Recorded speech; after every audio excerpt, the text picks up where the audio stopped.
Hello friends, let us continue our topic assignment, and I am here with one more example in which we have to consider the given problem, and by using Hungarian method which we have seen in the last lecture, मैंने similar type का एक example लिया है। आप देख सकते हैं question मैंने लिखा है आपके बोर्ड पे। Consider the following matrix. Matrix मतलब टेबल, मैट्रिक्स मतलब टेबल जिसके अंदर हमने रो वाइज और कॉलम वाइज एलिमेंट्स लिखे होते हैं, इसको मैट्रिक्स बोलते हैं। Regarding the time taken for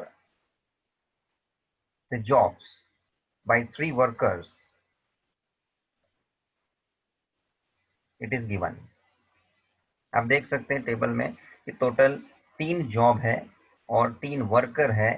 her एक जॉब हर एक वर्कर कर सकता है और उसका टाइम ड्यूरेशन दिया है कि कौन सा वर्कर कितना समय ले रहा है।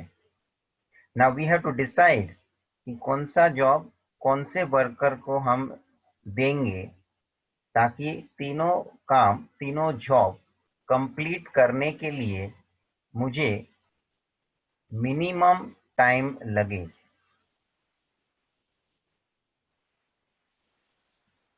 Are getting?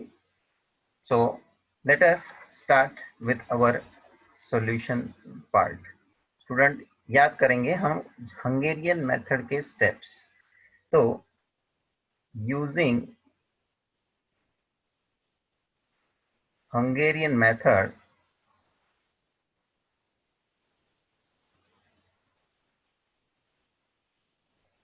Of assignment,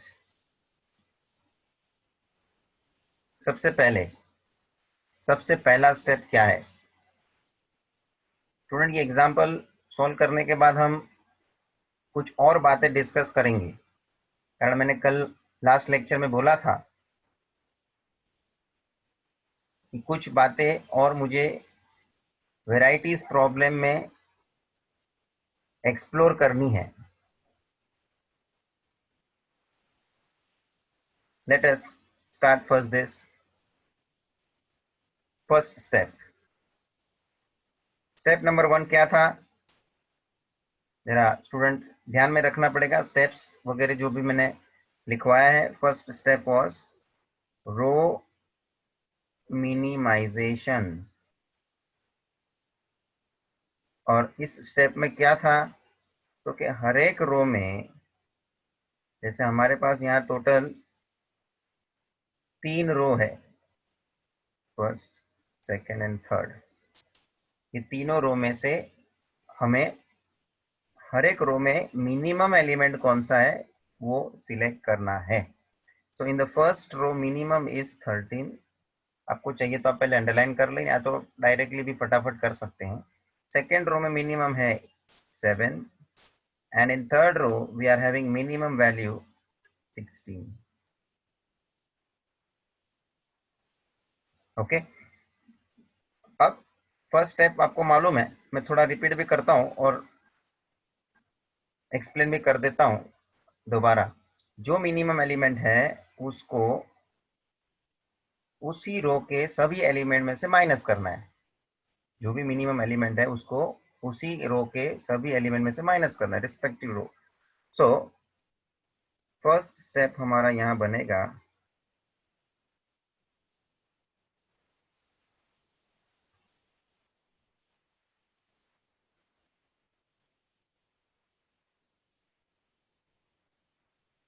you have to write information always when you are preparing the matrix in each step।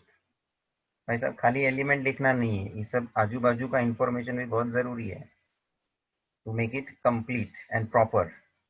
तो चलो पहले रो की बात करते हैं. 13 is to be minus from all other elements of that particular row. 15 minus 13, 13 minus 13 itself, and 16 minus 13. Next row, second one, minimum is 7. 7 you have to minus 8 minus 7, 9 minus 7, and 7 minus 7. And lastly, in the third row we have 16. 16 you have to deduct 18 minus 16, 21 minus 16, and 16 minus 16, 0. Okay, I'm going very easily and slowly, ताकि आप भी साथ में रहेंगे, काम करेंगे step by step. You will also follow each and every particular calculation, and without any kind of confusion you have to complete, and then slowly and steadily you have to make yourself fast, quick.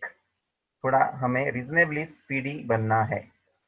But let me go right now slow to understand each and every part. क्योंकि कोई भी ये क्या step by step वाले बात है, कोई भी चीज को हम बराबर से नहीं समझेंगे, बीच की बात अधूरी रह जाएगी, तो वो आगे के स्टेप के लिए आपको असर करेगी. So very important. Now second step. अच्छा, एक बात मैंने बताई थी, हर एक स्टेप के बाद यहाँ कुछ हमको कंक्लूजन जैसा मिलता है समझने के लिए. क्या है वो मैंने आपको लास्ट क्वेश्चन में भी बताया था सॉल्व करने के बाद. तो कि हर एक स्टेप में, मतलब ये फर्स्ट स्टेप के बाद ये जो हमको टेबल या मैट्रिक्स मिला, इसमें हमको क्या दिख रहा है? ओके, रो मिनिमाइजेशन का स्टेप होने के बाद we are finding that in each row there is at least 1 0. कम से कम एक जीरो हमें दिख रहा है. देख लीजिए, फर्स्ट रो में एक जीरो है, एटलीस्ट 1 मतलब एक या तो एक से ज्यादा. सेकंड में भी एक जीरो है, थर्ड में भी एक जीरो है. Okay fine. Second step is column minimization. Step number second, column minimization. Students, second step जो आपको करना है वो किसके आधार पे करना है? तो कि जो फर्स्ट स्टेप में मुझे मैट्रिक्स मिला है उसके बेसिस पे मुझे सेकेंड स्टेप परफॉर्म करना है. Okay, so on the basis of the first step we have to perform second step.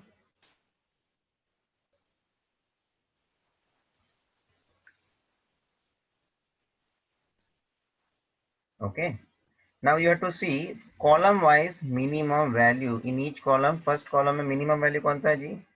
1. Second column में मिनिमम कौन सा है? 0. और थर्ड कॉलम में मिनिमम कौन सा है? 0. अब ये मिनिमम वैल्यू को आपको उसी कॉलम के सभी एलिमेंट में से माइनस करना है. तो 1 पहले कॉलम की हम बात कर रहे हैं, 1 जो है उसको हमें माइनस करना है. सो पहला एलिमेंट है उस कॉलम में 2. 2 माइनस 1, 1. 1 माइनस 1, 0. And 2 minus 1, 1. दूसरी कॉलम में मिनिमम 0 है और 0 को आप माइनस करोगे तो वही का वही आएगा. So you have to write second column as it is, 0, 2, 5. And in third column also the same situation, 0 is the minimum, so third column will remain as it is. आपको ये स्टेप पता चला सभी को? Okay, so this is column minimization, and as a result column minimization, when we are completing, what we are concluding, in each column we are going to get x at least 1 0. इसके हिसाब से ये step हो जाने के बाद हर एक column में कम से कम एक जीरो मिलना ही है. कम से कम एक मतलब एक से ज्यादा भी हो सकता है. Now I am coming for the assignment process. Assignment process. And what is this assignment process? Where we have to assign, zeros. And what was the procedure for this? Let me take step number third here. Allocation. Say assignment. You can use word allocation also. Now in this particular step,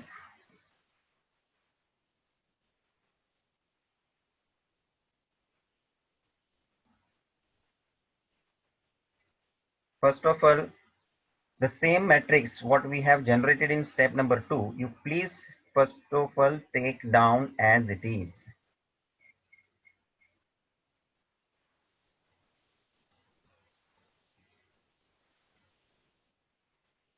As it is.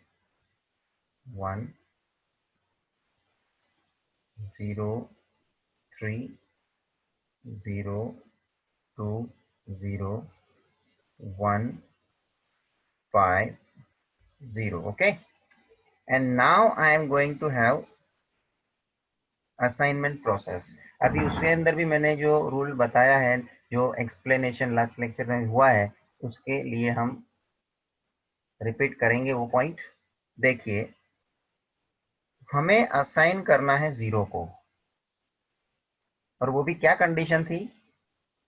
You have to go row wise. I am just repeating that part.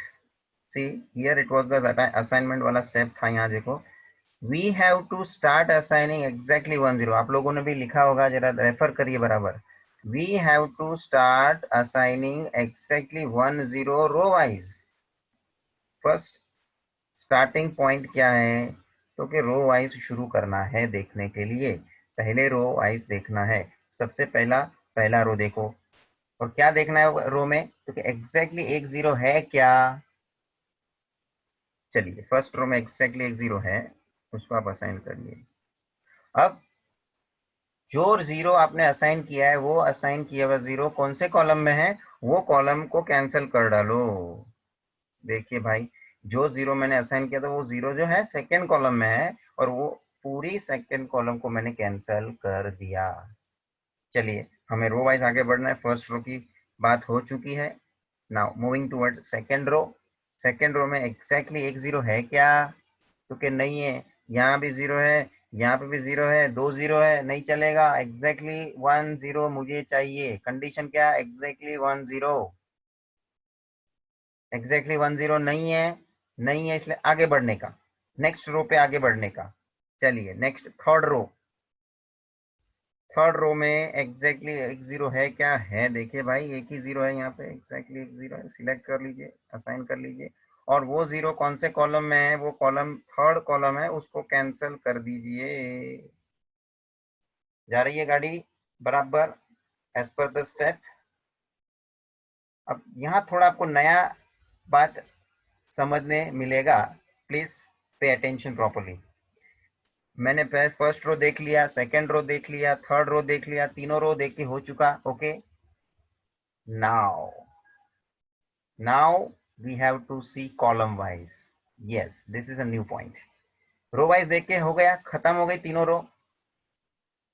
अब हमें column wise देखना है. कारण ये मैं column wise क्यों जा रहा हूँ? क्योंकि स्टूडेंट जरा चेक कर लीजिए, आप लोग यहाँ नोटिस कर रहे होंगे, यहाँ पे टोटल 2 जीरो ही सिलेक्ट हुए, अभी तक असाइन हुए हैं. जबकि मेरे पास 3 वर्कर है, 3 वर्कर को मुझे तीन काम असाइन करने हैं. तो अब तक मैंने तीनों काम असाइन किए नहीं, अब तक मैंने 2 ही काम असाइन किए. इसके मतलब देखो, 2 ही जीरो को सिलेक्शन मिला है ना, 2 ही जीरो असाइन हुए हैं ना. इसका मतलब 2 ही वर्क मैंने अभी तक असाइन किया है. तीसरा काम असाइन करना बाकी है. और दूसरा, आपको यहाँ पे पॉइंट नोटिस करवा दूं, एक जीरो यहाँ पे अभी भी बचा हुआ दिख रहा है. तो मुझे लाइन से आगे बढ़ना है. मेरे को वो जीरो को सिलेक्ट ऐसे ही नहीं कर देना है, नहीं, लाइन से आगे बढ़ना है. कैसे लाइन से आगे बढ़ना है? तो पहले मैंने रो वाइज आगे बढ़ा. रो सब देख के एक एक एक, एक खत्म हो गई, one by one, one after another, turn by turn. And now start observing column wise. Again, that column wise will be turn by turn, पहले पहला कॉलम, बाद में दूसरा कॉलम, तीसरा, ऐसा हम आगे बढ़ेंगे। So now we are moving and observing column wise, जिसके अंदर पहला कॉलम आपको दिख रहा है। और देखना क्या है, बात वही है, you have to see exactly 10 is there और नॉट। एग्जैक्टली 10 की ही सर्चिंग करनी है हमें। रो वाइज भी हम जा रहे थे, तभी हमने देखा एग्जैक्टली 10 है कि नहीं, तो ही वो 0 सिलेक्ट होगा, नहीं तो नहीं होगा। इसी तरह से कॉलम वाइज भी आप आगे बढ़ोगे तो एग्जैक्टली 10 है कि नहीं, वही 0 को सिलेक्ट करेंगे। चलिए भाई साहब, पहले पहले कॉलम में आ जाते हैं और एग्जैक्टली 10 है। और अब देखो, थोड़ा बात मेरा उसके आधार पे थोड़ा कैसे चेंज होता है। अब मैंने ये 0 जो सिलेक्ट किया है वो कॉलम के हिसाब से सिलेक्ट किया है, तो अब वो 0 कौन से रो में आता है, वो 0, वो रो को कैंसिल करो। वो 0 कौन से रो में आ रहा है, तो सेकंड रो में आ रहा है सर, वो सेकंड रो को कैंसिल करने का है। देखो किस तरह से किया मैंने।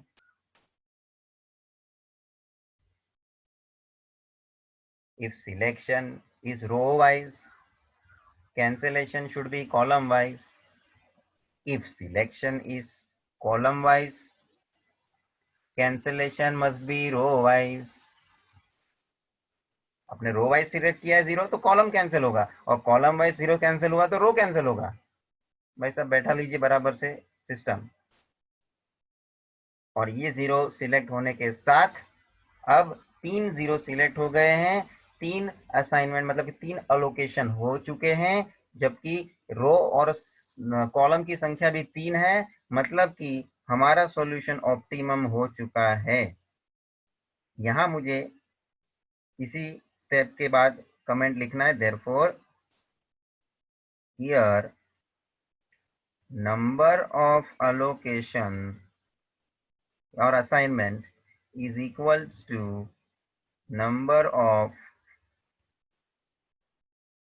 rows, or you may say columns,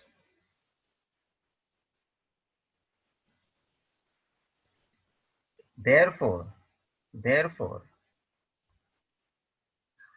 problem is optimum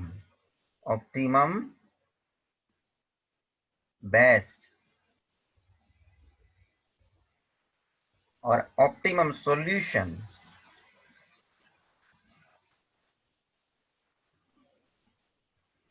क्या होना चाहिए, मतलब कि मिनिमम टाइम टेकन। तो उसके लिए हम एक टेबल बनाएंगे, जॉब्स, वर्कर्स एंड टाइम। तो भाई साहब 3 जॉब है, फर्स्ट, सेकेंड, थर्ड। अब यहाँ जरा देखो तो लास्ट हमारे स्टेप नंबर 3 में फर्स्ट जॉब को बी वर्कर को असाइन करना है। So you write down first against B. Second job जो है वो असाइन करना है हमें वर्कर ए के लिए, तो सेकेंड के सामने लिखो ए। और थर्ड जॉब जो है वो असाइन किया जाएगा सी वर्कर को, देख रहे हैं आप, तो इसके सामने सी। अब इन्होंने टाइम कितना लिया हुआ है वो आपको ओरिजिनल क्वेश्चन में दिखेगा। क्वेश्चन जरा निकालिए, क्वेश्चन जरा देख लीजिए क्या था। ये रहा मेरा क्वेश्चन, जिसमें मेरे को मैट्रिक्स दिया था, वैल्यू टाइम का दिया हुआ है, जिनको कितना टाइम लगने वाला है। तो कि पहले वर्कर को, पहले जॉब को बी वर्कर को देना है। तो भाई साहब ये रहा, पहले को, पहले वर्क को, पहले जॉब को बी वर्कर करेगा और उसको 13 मिनट या आवर्स, जो भी यहाँ पे बोला नहीं है, 13 units in time. Second job a worker करेगा, जरा देखो तो ओरिजिनल क्वेश्चन में सेकेंड जॉब ए वर्कर के लिए कितना समय ले रहा है वो, 8 hours. Let us assume this is an hourly data. And the third job is done by worker C. That means 16 hours. 16 hours, and in all, now if you do the total, that is 37 hours. तो last में conclusion क्या लिखेंगे? Hence, to finish all 3 jobs in minimum time,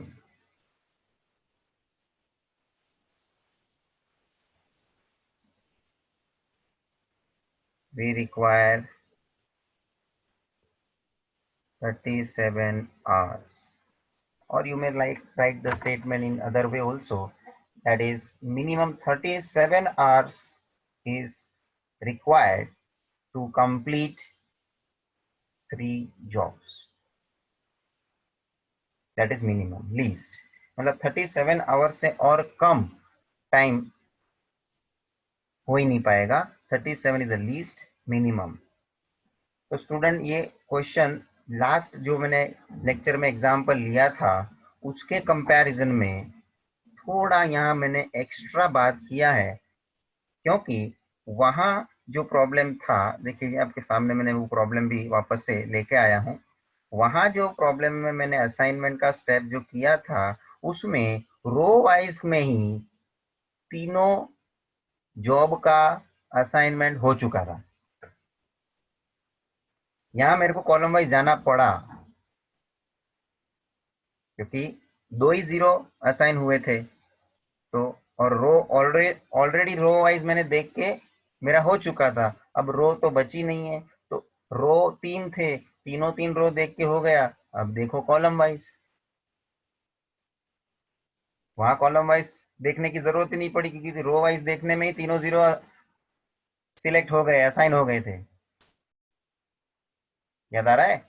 तो उसमें और यहाँ थोड़ा ये फर्क समझ में आया है. मैंने जानबूझ के एक एग्जांपल सीक्वेंस में मैं ले रहा हूँ उस तरह से, आपके दिमाग में भी अलग अलग पैटर्न प्रॉब्लम के लिए देखने को आपको होना चाहिए. और धीरे धीरे करके और बहुत सी बातें निकलेगी अलग अलग अलग अलग क्वेश्चन में. कुछ स्पेशल बातें भी हम देखेंगे कि क्या हो सकता है. Fine. At present this particular question we have done, and steps जो भी हमने ऊपर हेडिंग स्टेप का पूरा इंस्ट्रक्शन लिखा है, लास्ट में जो टेबल बनाया जो 37 टोटल आंसर ढूंढने के लिए, ये आप प्रॉपर वे से इस तरह से बनाएंगे और लास्ट में इस तरह से कंक्लूजन लिखेंगे. तो स्टूडेंट्स ये क्वेश्चन होने के बाद I would like to give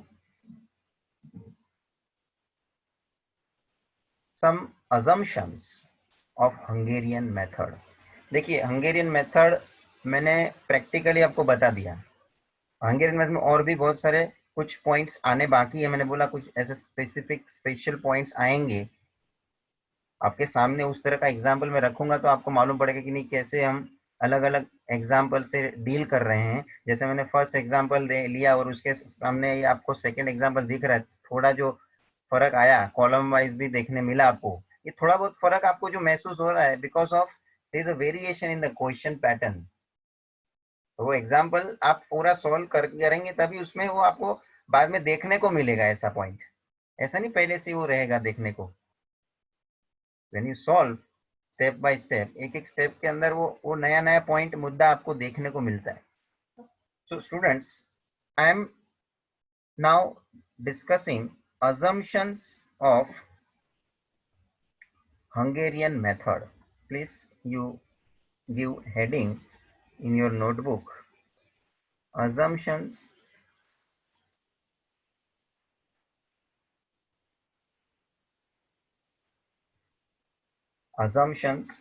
of Hungarian method.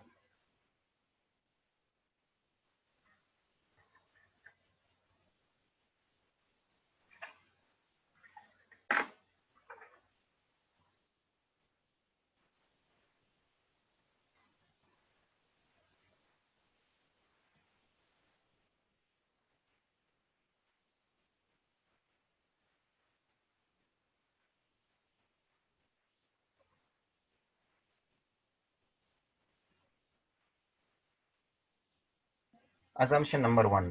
अब थोड़ा आप लोगों का इन्वॉल्वमेंट चाहिए, क्योंकि तुमने जो 2 क्वेश्चन देखे, किए, पूरे समझे हैं, उसी में से मैं assumptions निकालूंगा। Number 1, and you can also notice this assumptions, ये पहले से हंगेरियन मेथड के लिए होना जरूरी है। Otherwise without that assumption we can't go for Hungarian method, क्योंकि वो एक्सेप्शनल सिचुएशन हो जाती है, और उसमें भी क्या करना है that we will see later on when that special type of problem I will take. Hungarian method को यूज करना है तो बेसिक assumption होना जरूरी है। And that basic assumption, first one, first of all, Hungarian method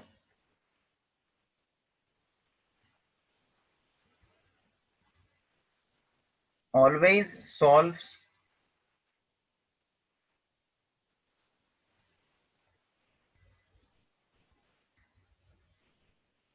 for minimization problems। भाई साहब, ये आपको मैंने स्टार्टिंग में ही जब ये इंट्रोड्यूस किया था टॉपिक, असाइनमेंट टॉपिक, उसी में मैंने लिखवा दिया था कि it is optimization technique where we always use to find to get the minimum time और मिनिमम कॉस्ट। मैंने 2 फैक्टर्स डिस्कस किए थे आपके सामने कि बिजनेस के अंदर हम 2 चीज को ज्यादातर करके, यहाँ देखो आ गया, मैंने ये सब प्रिजर्व करके रखा है, आपके सामने वापस मैं लेके आ सकता हूँ, so that we can have some reference of that previous content lectures। तो असाइनमेंट जो प्रॉब्लम हम लोग समझ रहे हैं, जो कर रहे हैं, उसमें हंगेरियन मेथड जो यूज कर रहे हैं, these Hungarian method is always target to have the best answer, best in the sense minimum, because why it is minimum, because we are dealing with time factor, we are dealing with cost factor। खर्चा मैंने वो discuss किया था कि कोई भी business में खर्चा कम हो वो ही देखते हैं, कम खर्चे में काम कैसा हो, मतलब वो मिनिमम के लिए सोचेंगे। कम टाइम में काम कैसे हो, मतलब सैलरी को, मतलब कि जो एम्प्लॉय उसको सैलरी वगैरह का जो पेमेंट करना पड़ेगा वो भी कम करना पड़ेगा। कम समय में उन लोग काम करवा सकते हैं तो उसका सैलरी भी उनको कम पे करना पड़ेगा, तो बिजनेस को अच्छा है, उतना उतना खर्चा कम होता है। So always we are seeing for minimization, minimum देखने को हम सोचते हैं, मिनिमम के लिए हम कभी भी इसके अंदर प्रयत्न करते हैं कि कैसे ना करके कैसे हम लोग उसका आंसर मिनिमम लेके आए। So I am coming once again to the assumption part. मैंने जो स्टेटमेंट लिखा है, Hungarian method always solves for minimization problem.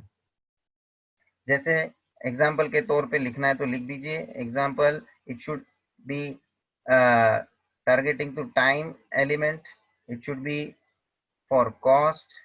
भाई साहब, आपको जो ये मैट्रिक्स दिया रहता है ना क्वेश्चन में, इन क्वेश्चन जो आपको ये मैट्रिक्स दिया रहता है ना, जो हमने प्रॉब्लम सॉल्व किया, इसके अंदर ये जो एलिमेंट दिए हैं,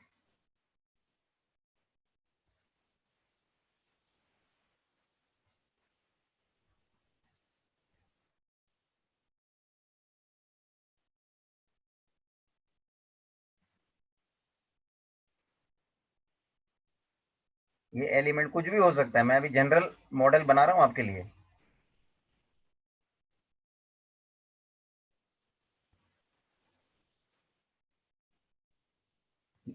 ये जो सी है, ये कोई नंबर है, ये कोई वैल्यू है, ये रिप्रेजेंट क्या कर रहा है, तो कि कॉस्ट, सी रिप्रेजेंट्स कॉस्ट।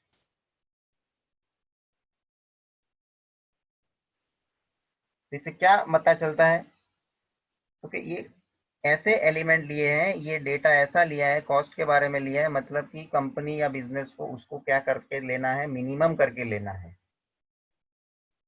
सो ये प्रॉब्लम मिनिमाइजेशन प्रॉब्लम होना चाहिए, ये बेसिक अजम्पशन है। इस एलिमेंट के अंदर आप बोलेंगे सर प्रॉफिट होगा, नहीं चलेगा, क्योंकि प्रॉफिट तो कि बिजनेस के लिए क्या करने के लिए होता है, तो कि मैक्सिमम करने के लिए होता है। ये प्रॉफिट को ऐसा नहीं कि मिनिमम करने के लिए सोचेंगे, कोई नहीं करता है। Profit always business use to see कि कितना मैक्सिमम उन लोग अर्न कर सकते हैं, कितना उन लोग मैक्सिमम लेवल तक जा सकते हैं। That is the profit.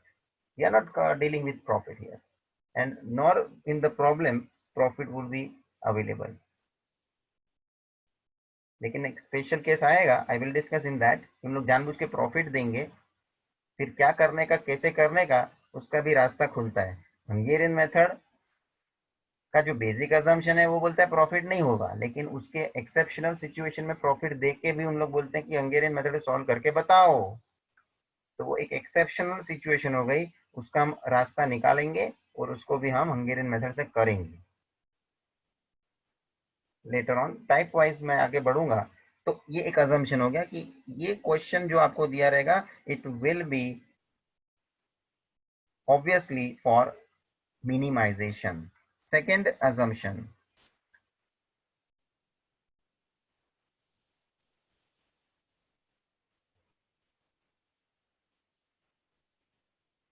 each job, take down, each job must be assigned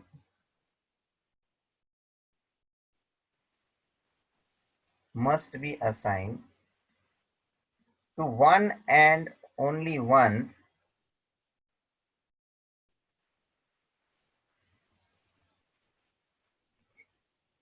worker. ये अभी आप इसके जगह पे अलग अलग शब्द का उपयोग कर सकते हैं। जॉब बोला, टास्क बोला,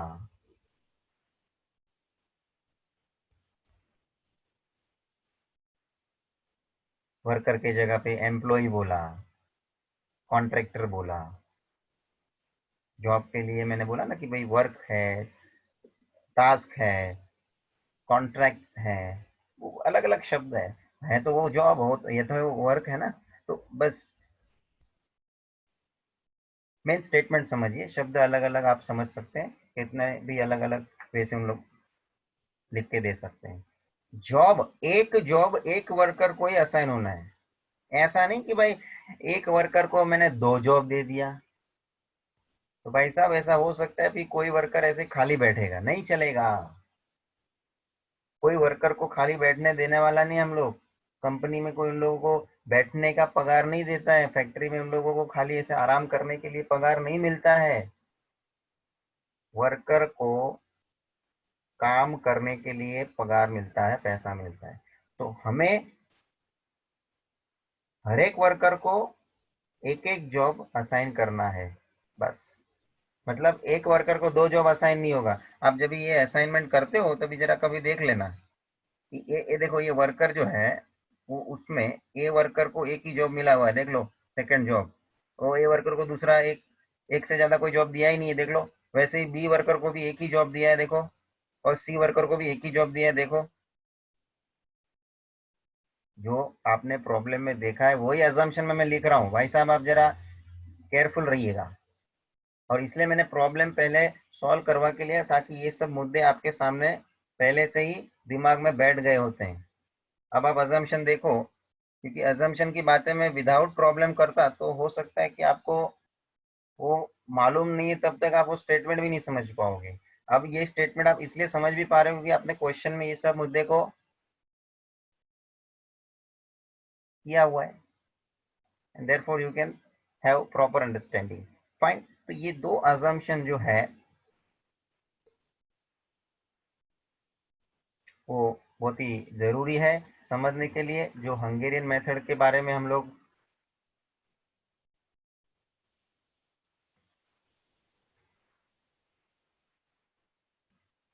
तो स्टूडेंट्स, इतना आप प्रॉपरली नोट डाउन कर लीजिए, और फिर उसके बाद हम एक और प्रॉब्लम लेते हैं for our practice purpose.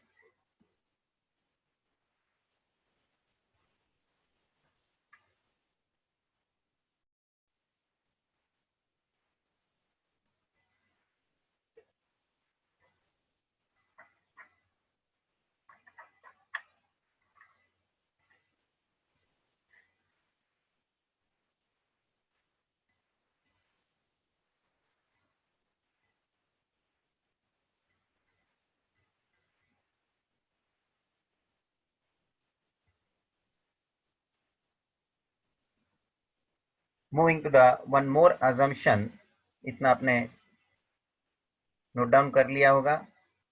Third,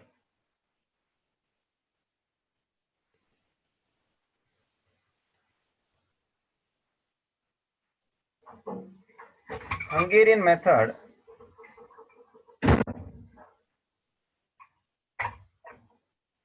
is used for balanced problem, for balanced problem. What do you mean by balanced problem? क्योंकि ऊपर देखो मैंने जो क्वेश्चन लिया भी है उसके हिसाब से हम बात करें तो मैंने जो मैट्रिक्स दिया है, क्वेश्चन प्रोवाइड किया है, उसमें 3 वर्कर मैंने लिए हुए हैं, बराबर है, वर्कर ए, बी और सी, और जॉब मैंने जो लिया था फर्स्ट, सेकंड एंड थर्ड, मतलब 3 वर्कर और 3 जॉब। कॉम्बिनेशन किस तरह से है? 3 वर्कर और 3 जॉब। अब जॉब की मैं बात करूं तो जॉब मैंने यहाँ हॉरिजॉन्टल लिया हुआ है ना, first row, second row, third row, ये मेरी जॉब है, वो प्रेजेंट किया है row wise, horizontal. And worker को मैंने प्रेजेंट किया है वर्टिकली। ए वर्कर देखो इस तरह से वर्टिकल प्रेजेंटेशन है, बी वर्कर उसका डेटा जो लिखा है मैंने वर्टिकल कॉलम वाइज लिखा है, ठीक है। तो अब इससे पता क्या चलता है कि number of jobs are equal to number of workers. और मैं इन जनरल बात करूं तो नंबर ऑफ जॉब मतलब नंबर ऑफ रोज है, क्योंकि जॉब को मैंने रो में रिप्रेजेंट किया है, रो वाइज रिप्रेजेंट किया है, is equals to number of columns, that column wise I have represented workers. मतलब क्या पता चला, रो की संख्या और कॉलम की संख्या जब सेम है तो जो मेरा क्वेश्चन है जो बोला जाएगा बैलेंस्ड प्रॉब्लम। क्या बोला जाएगा? Balanced problem. when number of rows and number of columns are equal, then the problem is called balanced problem। और वही शब्द मैंने यहाँ assumption के स्टेटमेंट में लिखा है कि हंगेरियन मेथड इस्तेमाल करना है तो सबसे पहले चेक करना है कि मेरा प्रॉब्लम जो है, क्वेश्चन जो है, वो बैलेंस्ड है कि नहीं। तो ये भाई हम देख के ही बोल सकते हैं, ओरली पता कर सकते हैं कि भाई number of row column same है, मतलब ये बैलेंस प्रॉब्लम है।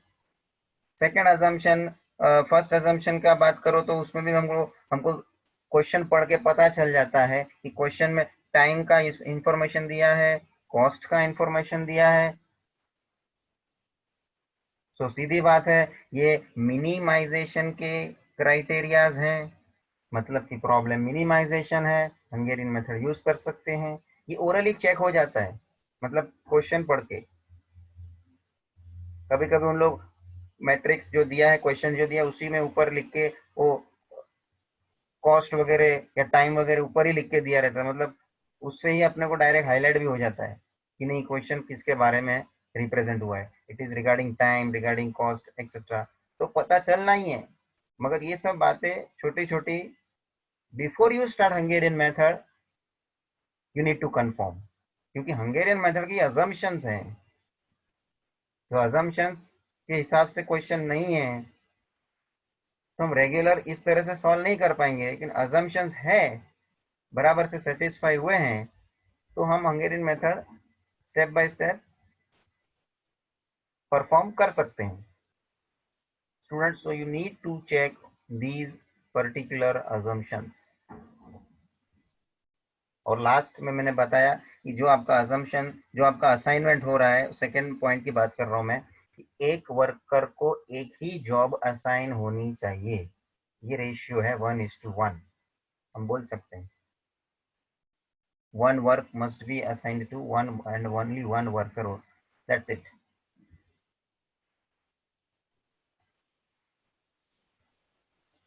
तो ये 3 assumptions के आधार पे हम अपना हंगेरियन मेथड को परफॉर्म करते हैं। Students, let us have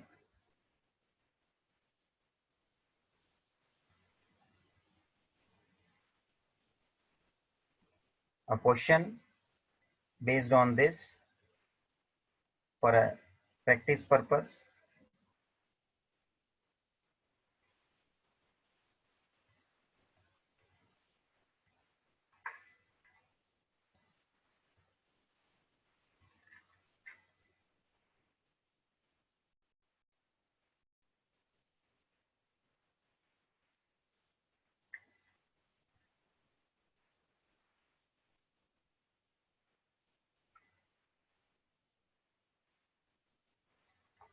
Take down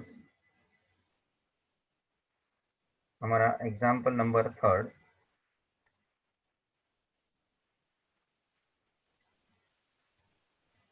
A departmental head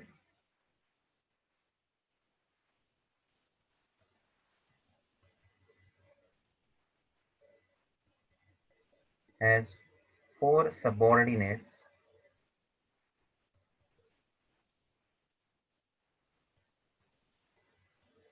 Subordinates मतलब एक प्रकार से employ, workers, and 4 jobs.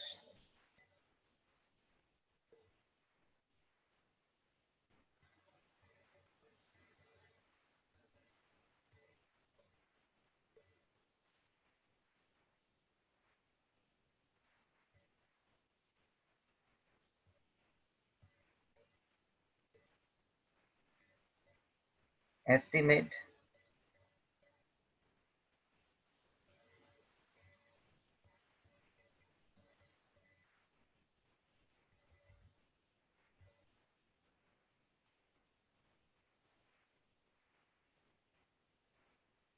assignment to minimize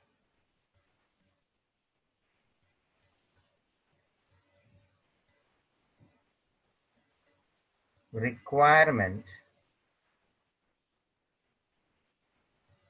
of man hours. Man hours in the sense ये सबऑर्डिनेट को कितने आवर्स लगने चाहिए मिनिमम ये 4 जॉब को कंप्लीट करने के लिए. Take down. You can also, they can also note, give the optimum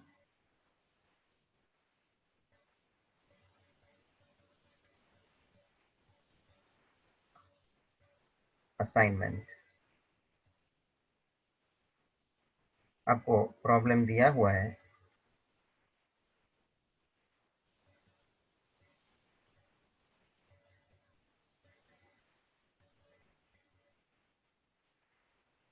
jobs.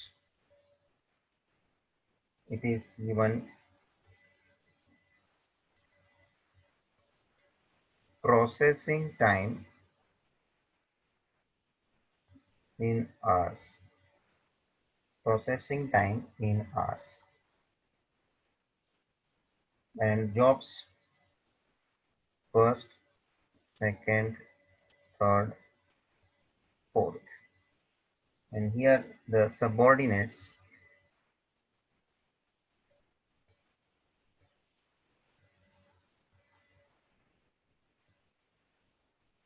A, B, C, D.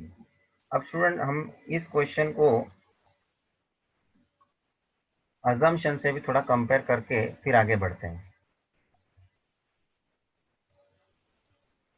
तो अजम्पशन के हिसाब से सबसे पहले तो मैं इसका प्रोसेसिंग टाइम इन आवर्स देखने से पता चल गया कि ये टाइम फैक्टर दिया है and time you have to minimize. और ऊपर भी मिनिमाइजेशन का हिसाब बोला, ये minimize the requirement and therefore one can understand this is minimization problem. Second thing, there are 4 jobs and 4 subordinates. मतलब प्रॉब्लम बैलेंस्ड है, नंबर ऑफ रो और नंबर ऑफ कॉलम की संख्या सेम है. तो ये assumption satisfy हो रहे हैं. Now take down the durations they are taking for each job.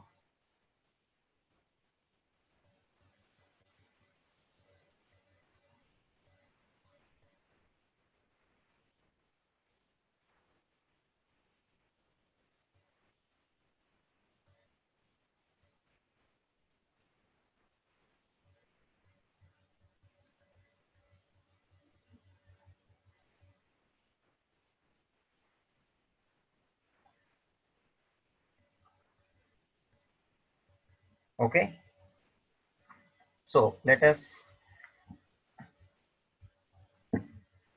solve this particular problem.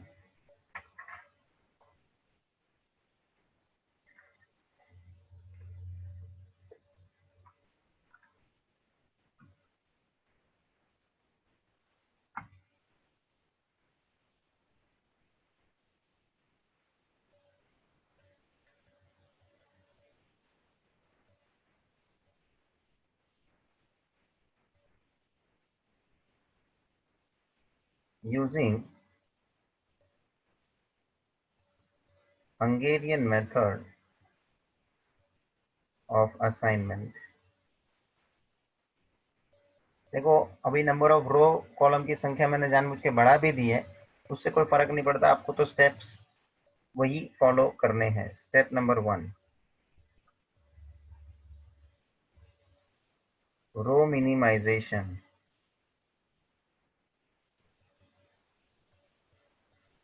Row minimisation, students आप क्वेश्चन को देखो, हर एक रो में मिनिमम एलिमेंट क्या है? पहले रो में है मिनिमम 8, दूसरे रो में है मिनिमम 4, तीसरे रो में है मिनिमम 15 एंड चौथे रो में मिनिमम है 10. Okay, so you have to deduct these minimum elements from all the elements of that particular row respectively. So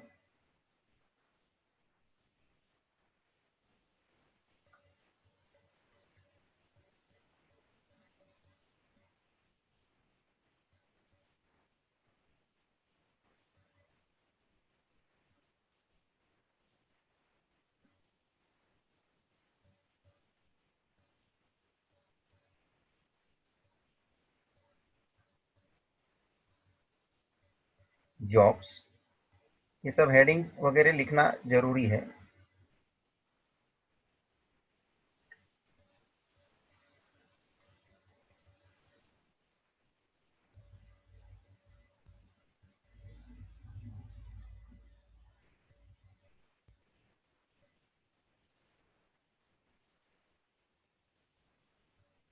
subordinates, पहले रो में से आप मिनिमम वैल्यू 8 है उसको आप डिडक्ट करोगे, सो 8 minus 8 0, 26 minus 8 this is 18, 17 minus 8 11 minus 8. Okay, then the second row minimum is 4, deduct 4, 13 minus 4, 28 minus 4, 4 minus 4, 26 minus 4. Third row minimum is 15, 38 minus 15 is 23,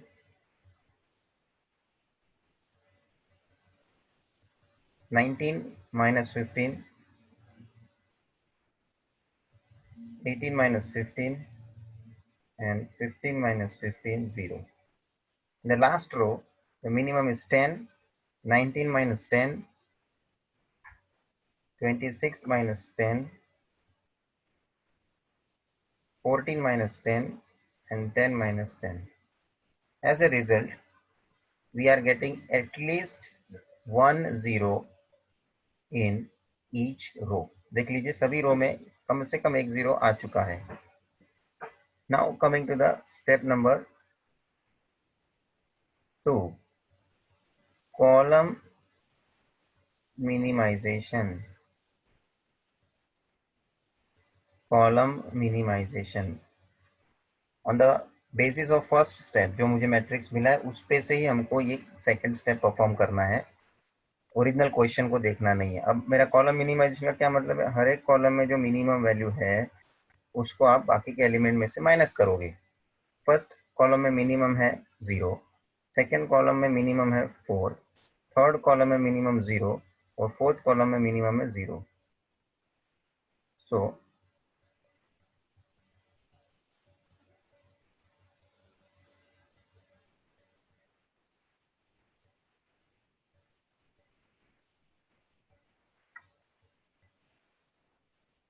jobs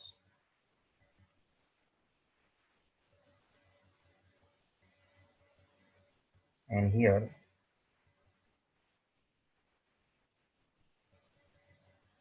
subordinates. तो कि पहले कॉलम में कोई फर्क नहीं होगा क्योंकि 0 मिनिमम है. Same as it is you to write down first column as it is 0 9 23 9. Second column में मिनिमम 0 मिनिमम 4 है. That 4 you have to deduct. Okay 18 minus 4 14. 24 minus 4 4 minus 4 0 and 16 minus 4 this is 12. And the last second last and last both columns we have minimum 0, so there will be no change. Therefore same elements you have to write as it is.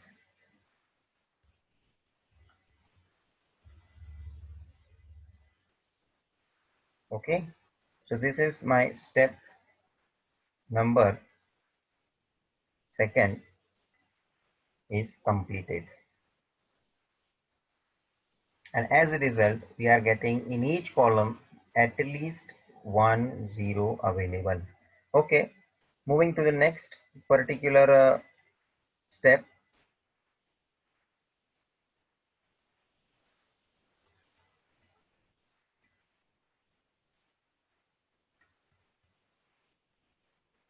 Step number third, that is allocation, or you may say assignment, where you have to start assigning zeros in a specific way. वापस से ये same matrix आपको repeat करके लिखना है. जो third second step में हमको जो मैट्रिक्स मिला है दैट यू रिपीट.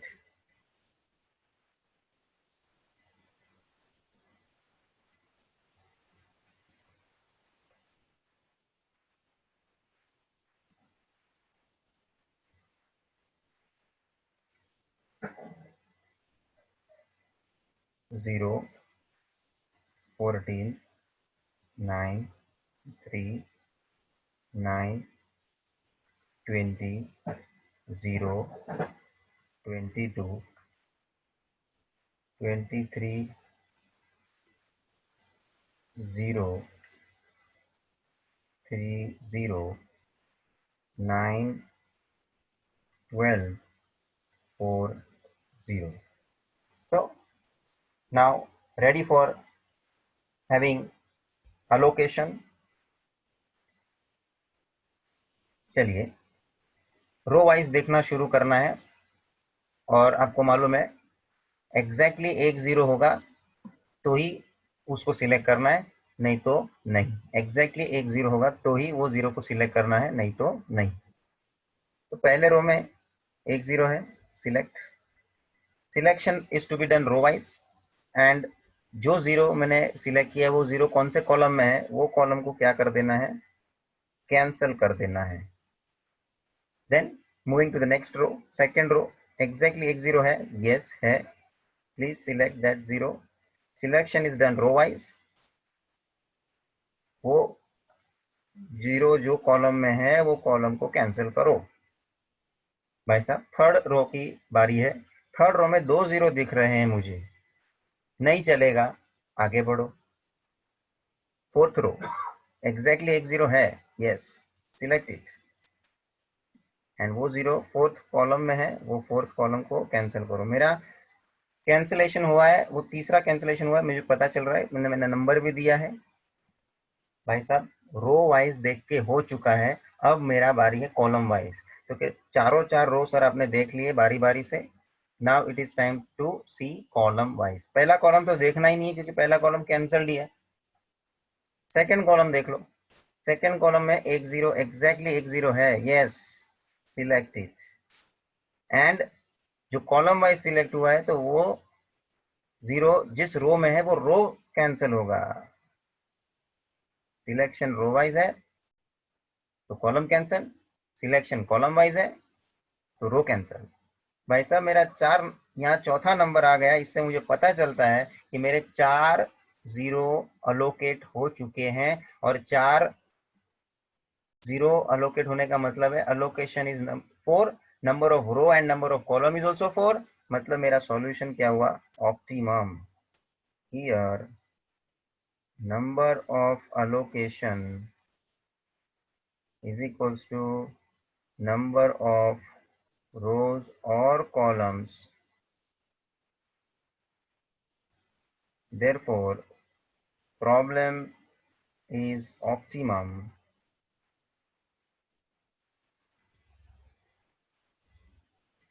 अब हमको ऑप्टिमम सॉल्यूशन लाना है। देखो ऑप्टिमम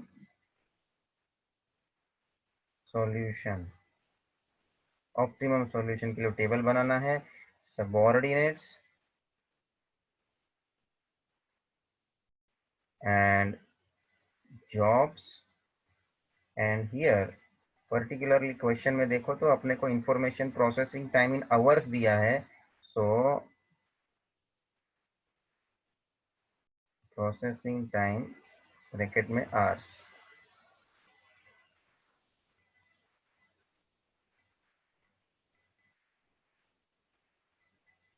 ये आपका टेबल इस तरह से बन जाएगा। ओके, सबऑर्डिनेट्स हैं ए बी सी डी। अब आप देख लो अपने ए सबऑर्डिनेट को कौन सा जॉब देना है, तो कि ए सबऑर्डिनेट को फर्स्ट जॉब देना है। बी सबऑर्डिनेट को, तेरा उसका वैल्यू भी देख ही लो क्वेश्चन में, ए को फर्स्ट जॉब देना 8 आवर्स, क्वेश्चन में देखने का 8 आवर्स है।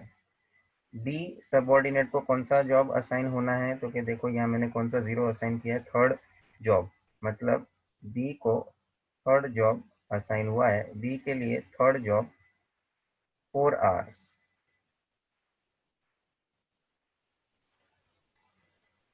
बी के लिए थर्ड जॉब 4 आवर्स।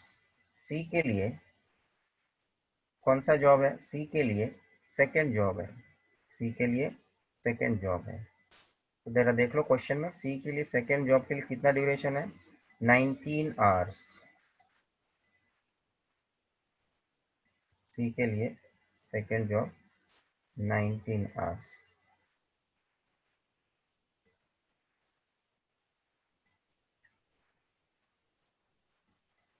एंड बचा हुआ जो जॉब है फोर्थ, ऑटोमेटिकली लास्ट सबऑर्डिनेट जो डी है उसको फोर्थ जॉब जाना है, and that is with duration of 10 hours, duration of 10 hours. And if you total this, you will have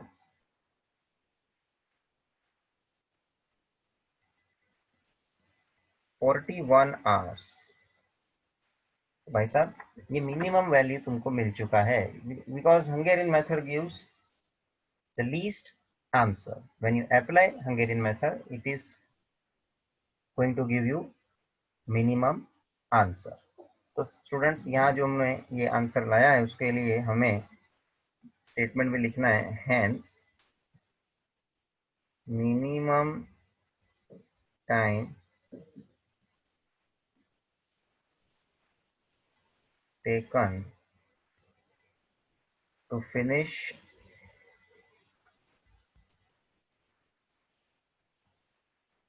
4 jobs by 4 subordinates is 41 hours।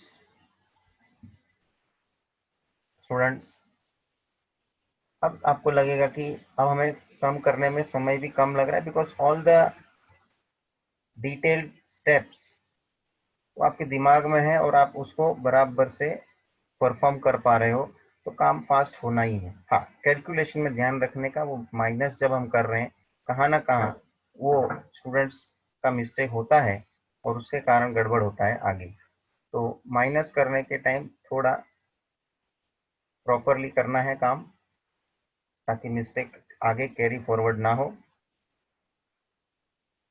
So students, here we are ending today's session, and in the next session we will discuss the further part and the special situations which we have to deal in assignment problems. Thank you.